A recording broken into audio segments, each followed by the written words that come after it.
Well, hello everyone, and welcome to part 2 of our Around the World in 80 Days series. I'm Lauren Smith. I'm the Chief Marketing Officer here at Caxton, the travel card.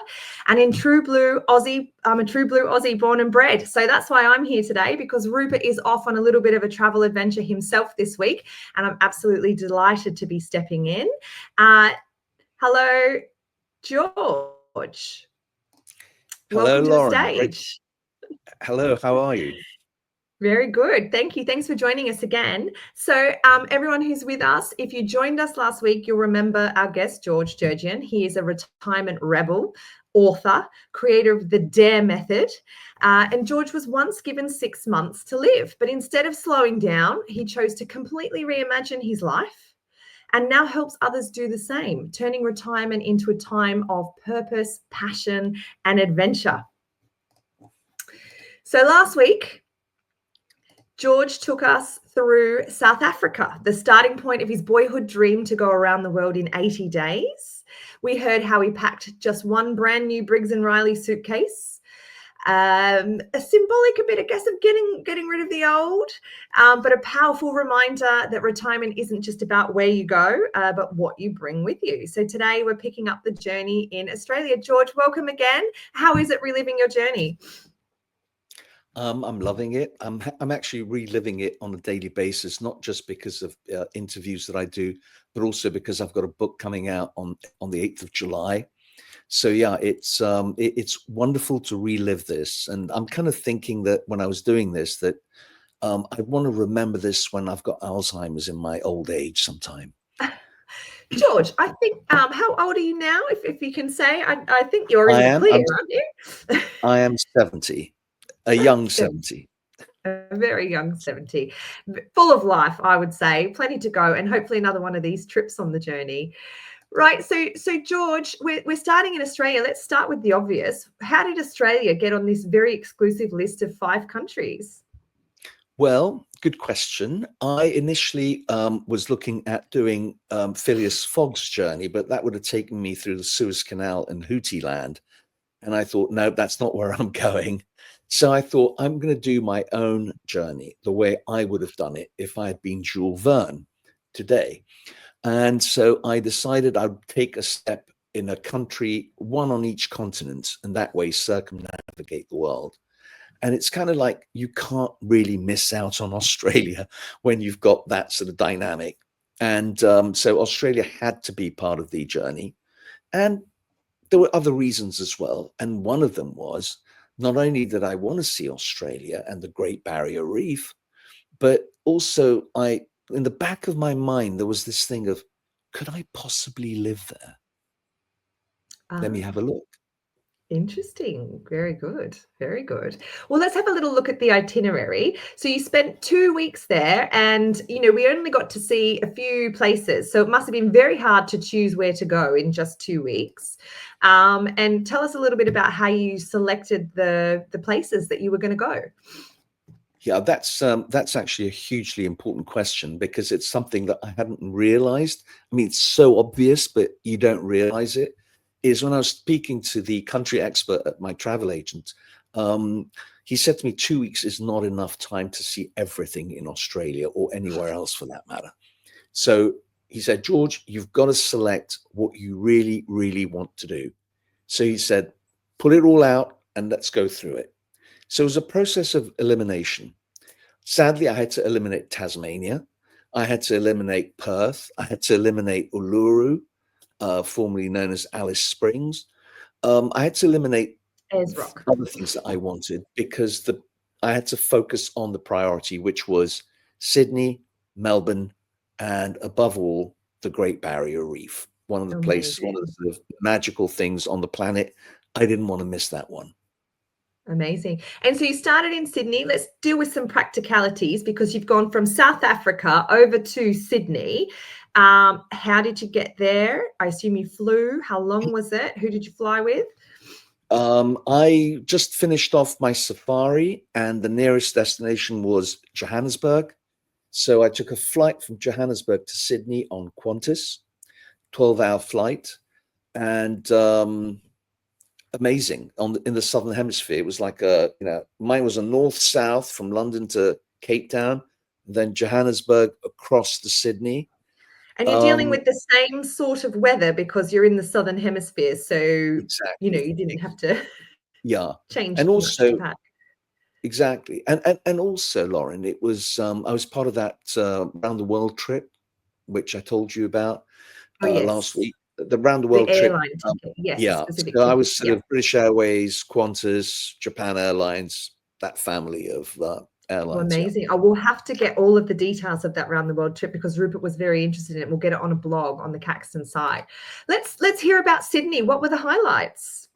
Well, Sydney, as you know, the Opera House and the Harbour, those are the iconic places, which obviously I visited. Circular Quay more than once, but the sense I got in Sydney was that it's a young, vibrant city, and it's clean. It's you can sort of palpably sense power and wealth in Sydney, and Definitely earnestness, I would say, in Sydney over some of our other cities. yes, yeah, I agree, and it's what I also admired was was Sydney's transport system. You know, the metro, the trams, which were fast, clean, new, and highly economic compared to London transport prices. So, yeah, I mean, it's a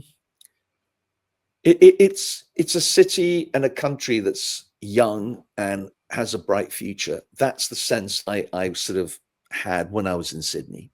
Oh, that's a great write up on our transport system in Sydney. I think I would agree. Within the Greater Sydney area, transport is very good. Overground trains, of course, and then little networks of trams in the city.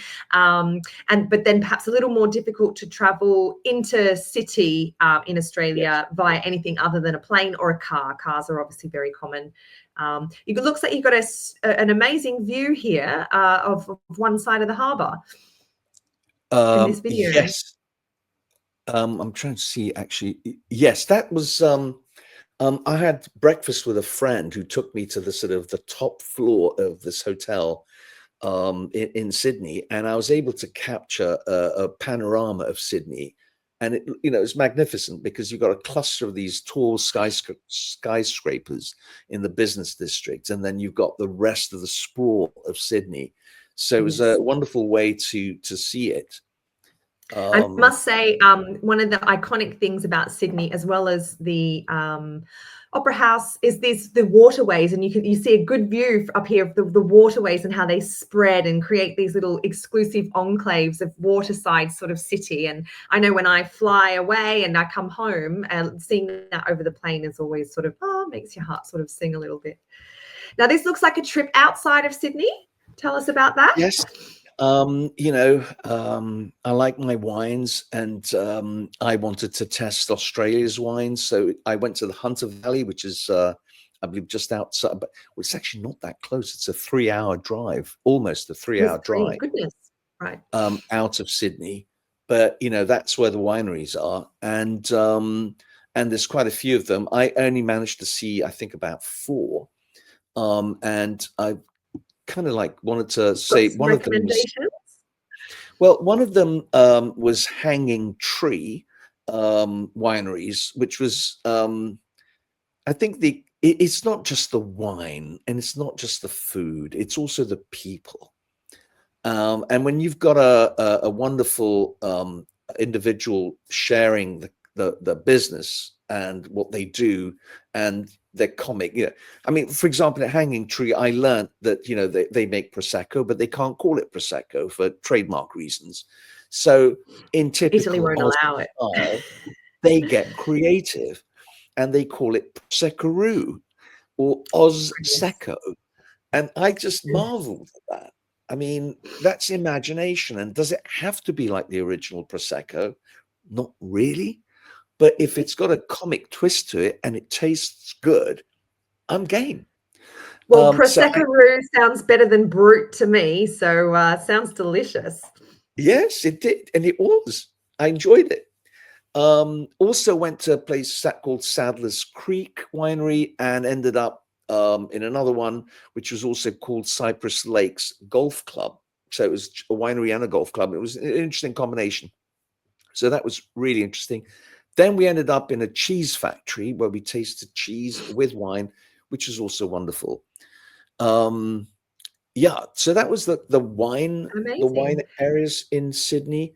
And then, of course, what you'd expect to see in Australia is some beaches. How did you choose which beaches to go to? Well, it was partly because of friends I knew from a retreat I'd attended in Mexico about 2 years before. And I met these two Aussie ladies who I kept in touch with. And so on this trip, I connected with them and they invited me out to lunch at a place called Icebergs on Bondi Beach. Of course, the Um, famous icebergs right yeah, over the which was, pool. yes, which I heard something happened recently when you had a storm. They broke the Yes, walls or something. all the glass smashed. Yeah, they're in cleanup That's mode. right. That's right. I read about that. But it was an amazing restaurant, great food, great wine. I had a great Great time view. for several hours. And then the following day, I had this plan that I was going to do a coastal walk from Bondi Beach to Coogee Beach. And so I went on my own. And in the process, you meet people along the way. And I met this young Frenchman. I think he was 25 years old, and he was visiting Australia. And he told me he was part of this annual pilgrimage from France of 100,000 young French people who travel to Australia on a 1-year visa, and Ah, they work in Australia as waiters and waitresses in restaurants. I'm assuming French restaurants to make it effective. But and so there's 100,000. It's amazing and remarkable that young people from Europe are coming over to Australia to experience it, and some stay, I guess, you know. So that was they an heard. interesting, Yeah, yeah. That's a yeah, terrific piece. Actually, I think you made me recall. Actually, I've been to the restaurant in the Opera House, which is called Benelong, and I was most definitely served by one of these recruits from France because I think I remember the visa story firsthand as well. And yeah, you're definitely right. And I think the French are terrific people to work in restaurants over here. And I wonder what for they think of sure. our new world wine. Yeah, I mean, different soil, different minerals. You're going to get a slightly different taste, but I think it's equally invaluable. But anyway, yeah. Absolutely. Great. And then, so, I guess a bit of beach, well, and then more beach, more water, more nature up to the Great Barrier Reef, which stretches up Yeah. in Queensland. Right, exactly. Well, one of the decisions I made at the time was when I was planning this trip was I wanted to go straight into the heart of the Great Barrier Reef, or at least nearest to it. Most people who travel to the Great Barrier Reef go to Cairns or one of the other towns and cities near there. And then Far up the north, isn't it? Yeah. yeah, and then it's quite it's already a long step to go to Cairns, and then you've got another long step to get to one of the islands to start seeing something. By the time you get there, you're exhausted. so, Yeah. so I thought Yeah. I And wouldn't a do couple that. of days used. Exactly, and you'd lose time. So I was given this place called Hamilton Island, which is in the Whitsunday Island chain. And the Whitsunday Islands are 74 islands. And Hamilton's one of them, and it's not the largest. It's just the most advanced. It has an airport, and so I flew in there, and just to give you kind of a sense of what it was like, flying in, you can actually sort of fly over this beautiful, very green island. For that part of the world in the north, which is sort of very hot and very arid, but actually it was a very green island. And as you land, you can see the sort of the marina in the port, and there are like Beautiful. hundreds of small sailboats, and it looks magnificent. It almost looks like Saint Tropez or or St. Bart's in the Caribbean. It looks like a very sort of exclusive place for the rich and famous. But you know, there I was on this Rich and island. famous and George. Well, yeah, exactly. There you go. But Oh, you're one of the set. Very good. And what are these guys over here? It's a bunch of golf carts, sort of. well, it's funny enough. This is another reason why it's so exclusive, is because there are no cars on this island. Oh, They have okay. these what they call pre-owned golf carts that are used as transport, and they go for just over 100 Australian dollars a day. So they're not cheap. Yes. But you don't actually need one unless you've got family and kids. There's lots of families and kids, and so Okay. these things are used by them mostly. But there's very nice plush buses that go around, so you don't need to really use them. And this looks like you could walk. You mentioned walking on the island. Yeah, I always Hiking? wanted hiking spots, so I look for hiking spots because that keeps me close to nature, which is what I want. And the reason I wanted to be close to nature is because it gives me time. I think this is what about travel is, it gives you time and distance from your normal way of living. And going into nature gives me that time and space to think about things, to observe, to reflect. And so I went on a sort of a 2 hour plus hike from one end of Hamilton Island to the other. I think it's from Cat's Eye Beach to Cove. And again, Hamilton is not as the sand in Hamilton Island is not as pristine silica white as some of the other islands around it, but it's still Looks good. pretty good. Not Yeah. complaining, not complaining. The photos you see here, these are all white silica beaches on some of the other islands like Whitehaven. And Oh, amazing. And you could it, do day trips on the boat from Hamilton Island to some other islands? I did about 2 or 3 of those. I did one for snorkeling. I did one which was a sort of a beach chill and grill, food and entertainment. It was lovely. It was wonderful. And again, lots of walking on these islands, you know, Terrific. great exercise.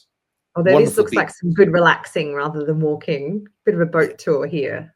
Yeah, this one is a sunset trip, which was sort of 5 p.m. in the evening, and you know you're back around 7:30, and you know there's wine and cheese and hummus and avocado dips, and you're just enjoying the not just the beauty of the sun going down, but the weather just getting a little chillier, which is there's a breeze, and it's just beautiful, really beautiful. The weather's a good question because obviously this is further up in the north, so it's further up from Sydney and it's hotter up there. So was it quite hot on the island?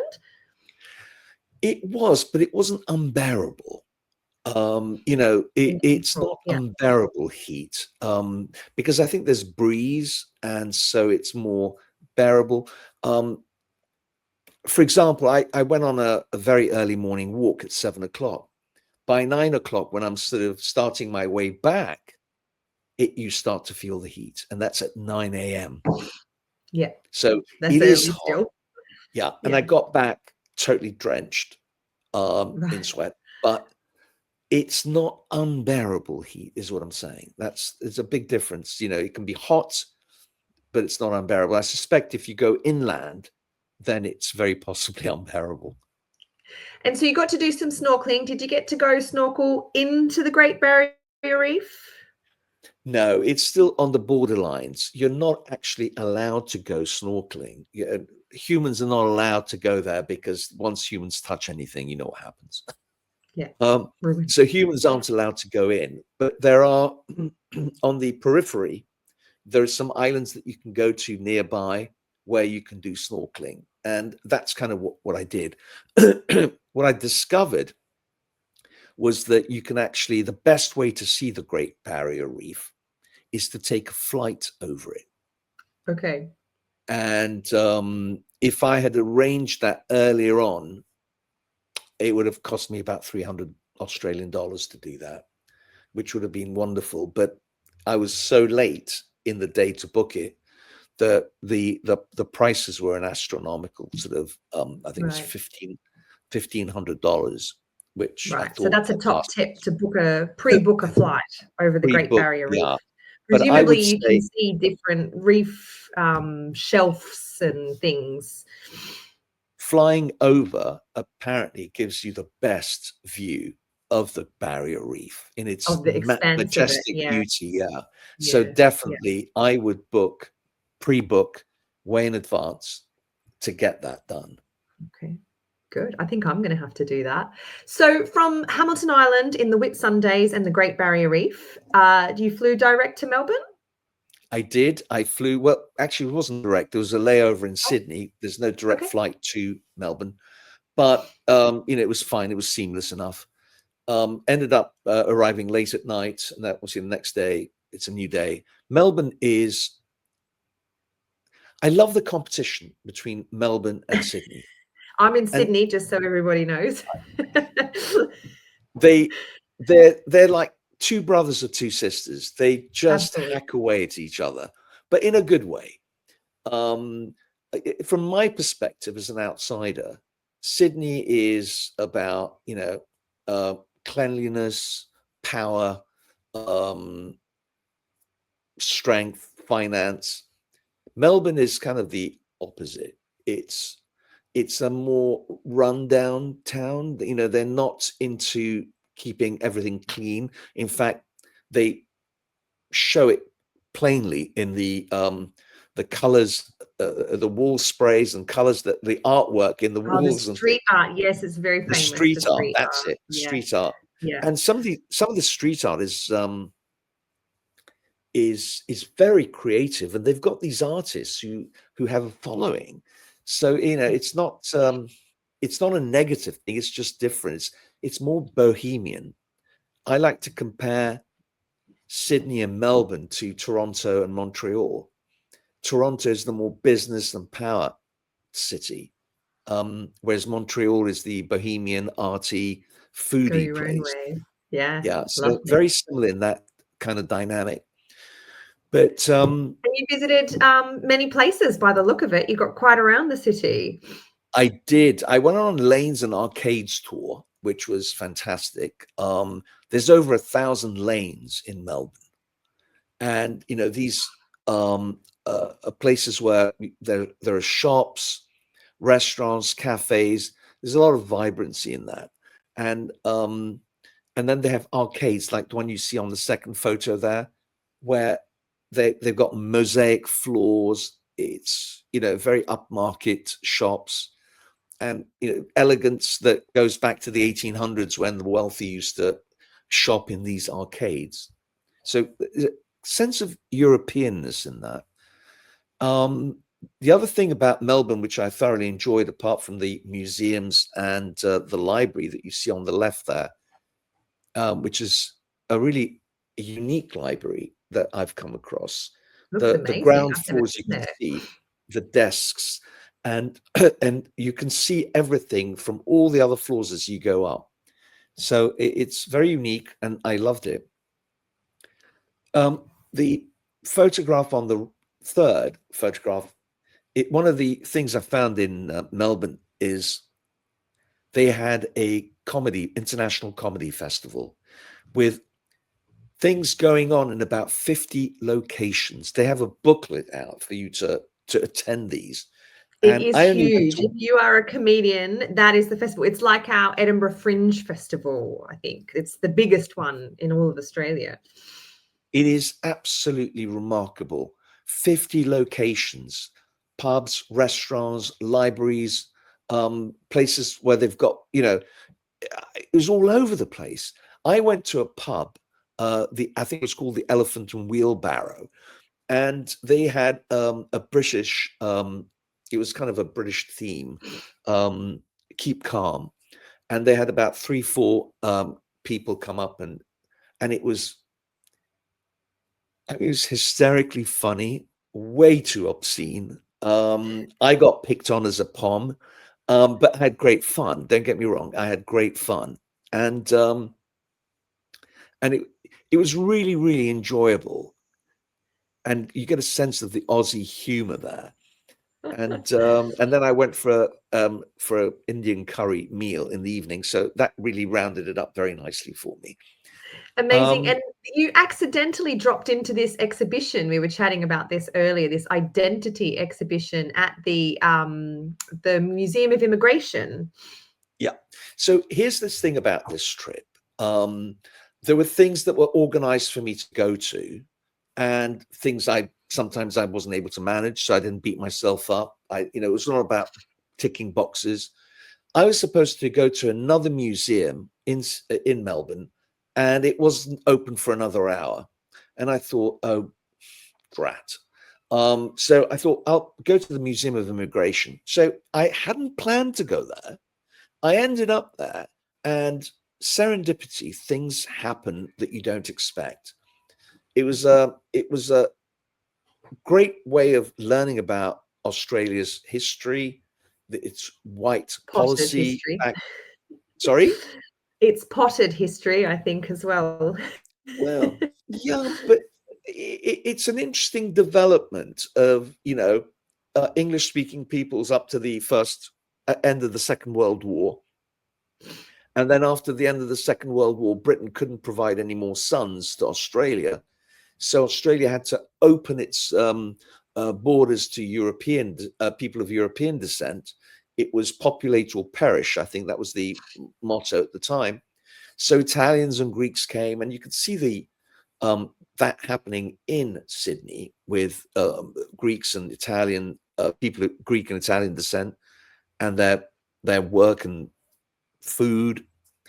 There was one place I went, an Italian restaurant. The owner had come in 1956 when there was the Olympics, and he came with the Italian team and decided to not go back. He opened a restaurant, and there it was. I had a great meal because that guy decided to stay on. Amazing. Yeah, there's some terrific food down there and lovely culture. And one final thing, Lauren, on the we just go back to the identity. There was a temporary exhibition on identity, and it floored me because I help retirees find a new beginning. And one of the first casualties in retirement is identity. And people don't even realize or know it because our work is so tied in with our identity. And so when you retire, you almost have to find a new identity or evolve your current identity. Otherwise, you sink. Our minds can't work around not having an identity. So going to this exhibition was great. The amount of information and wisdom I got from this really helped me to develop what I teach. And, it's about not just how we look, but how people see us, the food we eat, the clothes we wear, everything identifies us to other people. So when you talk about brands, and Lauren, you understand this as a marketing person, what you wear says a lot about you. And sometimes people realize that, and sometimes they don't. And it's to be aware that what you wear tells a story about you. So same with what you eat. And so great story about identity, which I'm very grateful for that museum. Amazing. Very good. Now, wine is a bit of a theme on this whole trip. Tell us about this region. Must be the Yarra Valley, is it? Yes, it's the Yarra Valley. And interestingly enough, I preferred the Yarra Valley because they had the wines. To the Hunter Valley, where you were previously in New South Wales? Yes. Yeah. I don't know whether it's the soil or the weather or combination, but the wines tasted a lot nicer for me. And also they had some very interesting, our memories are formed by how we feel, right? You can taste wine, and there's good wine and great wine, but they don't necessarily leave you with something, a memory. But Yarra Valley left me with two memories. One is at Yering Farm Wines, I found the most incredible apple cider I have ever drunk. Oh. And I wish I could have taken bottles with me. It's called Farmyard Apple Cider. Okay. And it's from Pink Lady It's from Pink Lady apples. So it's super, super delicious. And the other one is at Suma Winery. They had a Bianchetto Frizzante, which had delicate Another notes of. one of bubbles by the sounds. I'm sorry? I said another bubbles by the Yes, sounds. it is. It is. It has delicate notes of Turkish delight, rosewater, Ooh. and strawberries. It is Oh, sublime. Sublime. I kid you not. amazing. Oh, good. Well, so then on from there, where are you going? Where did you go? The Great Ocean Road. There it is. Oh yes, the Great Ocean Road. That was I had to do that. You notice that everything in Australia has to have a great in front of it. It's the Great The Barrier Great Reef, Australian Bite. Yeah, absolutely. Yep. right? The Great Ocean Road. I had to do that all the way to the 12 Apostles. It was a whole day affair, covered 600 kilometers there and back. And you know, Oh, goodness. it's amazing how both in Australia and later in New Zealand, you'll see servicemen, people returning from the war, were used to build these roads and tunnels, and same with the Great Ocean Road. It was built by returning servicemen, and it's some amazing scenery, because on the way to the 12 Apostles, we passed by the Great Otway National Park. I don't know if you've heard of it, but it's a rainforest, pure and simple. You know, they've got the tallest eucalyptus trees I've ever seen. Oh, amazing. I mean, talking about 200-year-old trees. It's just magnificent. And it was raining the whole time in there.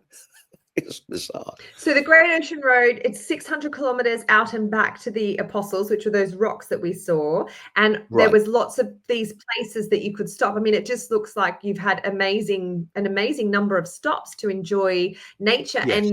and see obviously our some of our native animals. We've got koalas and wallabies. I think these ones That's are. right. That's right. I thought those wallabies were kangaroos until I was told otherwise.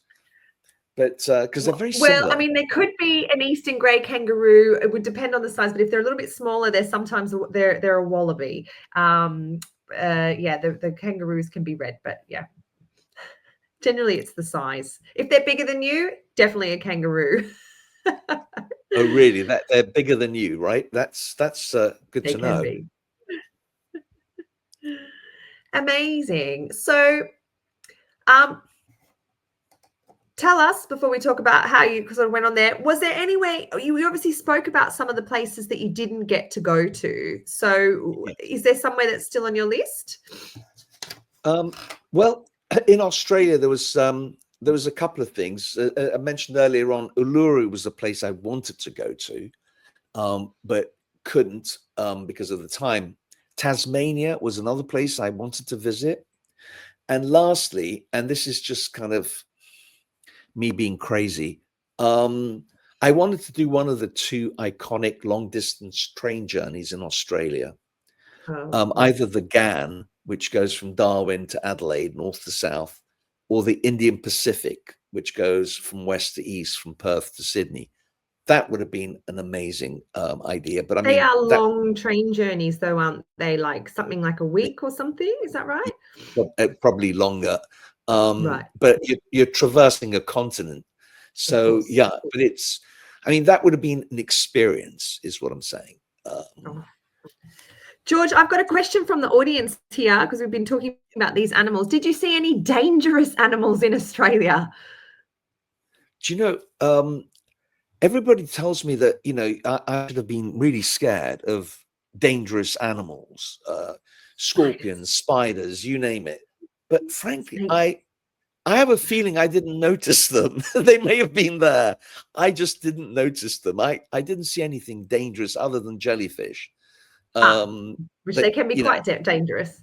yes, exactly. But yeah. So, but there were times when I thought, oh, sod it, I'm not going to wear this wetsuit, and I'd go into the ocean, up to my neck for 5-10 minutes, and then scarper.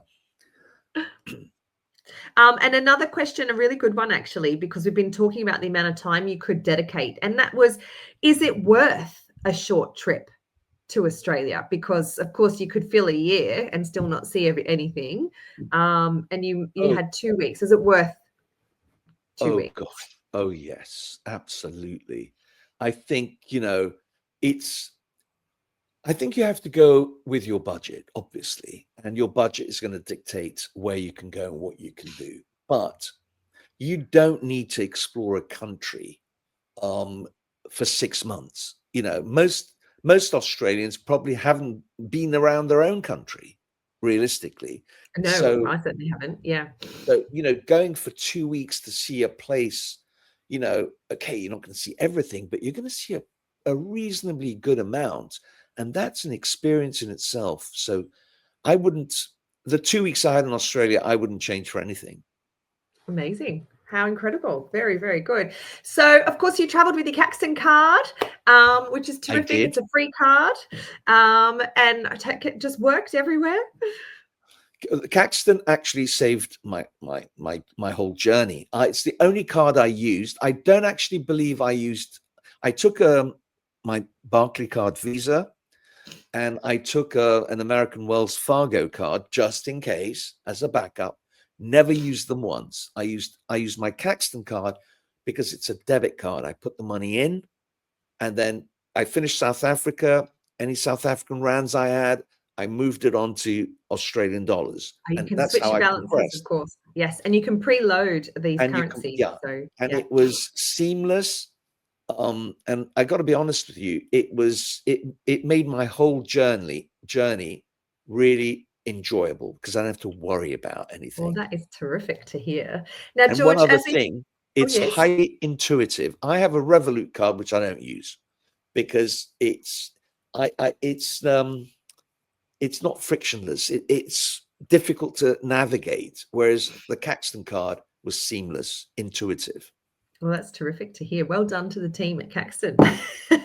And George, to finish it off, because, one of the reasons we're talking about this amazing trip around the world in our 5-part series, we're going from South Africa to Australia to New Zealand to Japan and then to Canada. I think I got that in the right order, because you've written a book about it. And was this a memoir of sorts? Yes, it's Odyssey of an Elder Around the World in 80 Days is not just a travel memoir. It's also an inner monologue, and it's about trying to understand myself and how I'm changing, and fears and challenges that I'm up against, and how can I be kind to myself in this difficult patch. And it's kind of, for retirees, that's really important because we try to avoid those questions.